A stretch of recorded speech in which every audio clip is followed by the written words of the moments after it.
এক জেলে বৃদ্ধ আর তার স্ত্রী সাগরের ধারে ছোট্ট একটা ঘরে থাকে। এক রাতে চাঁদের আলোয় দুজনে বসে কথা বলছিল। সংসার টানাটানি আর স্বপ্নগুলো যেন দূরে সরে গেছে।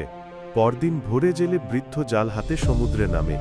হঠাৎ জালে ধরা পড়ে এক আশ্চর্য মাছ, সে সোনালি আর যেন আলো ছড়ায়।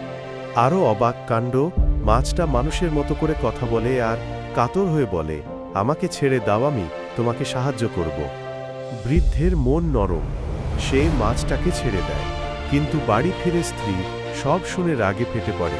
কিছু চাইলে না, অন্তত একটা ভাল ঘর তো চাইতে।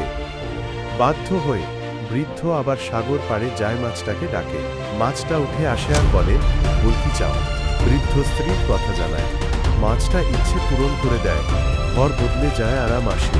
কিন্তু এখানেই শেষ নয়। স্ত্রীর চাওয়া বাড়তে থাকে, আর বড় বাড়ি আরও ধন সম্পদ আরও ক্ষমতা। যতবার সে নতুন কিছু চায়, বৃদ্ধ ততবার লজ্জা আর ভয় নিয়ে সমুদ্রে যায়, মাছকে ডাকে।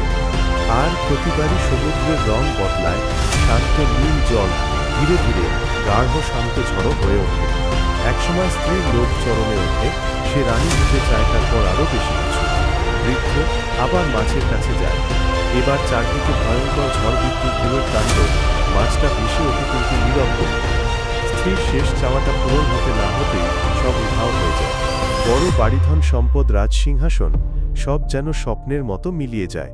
বৃদ্ধ ফিরে দেখে তারা আবার আগের মতোই সেই ভাঙা ঘরটাতেই দাঁড়িয়ে আছে।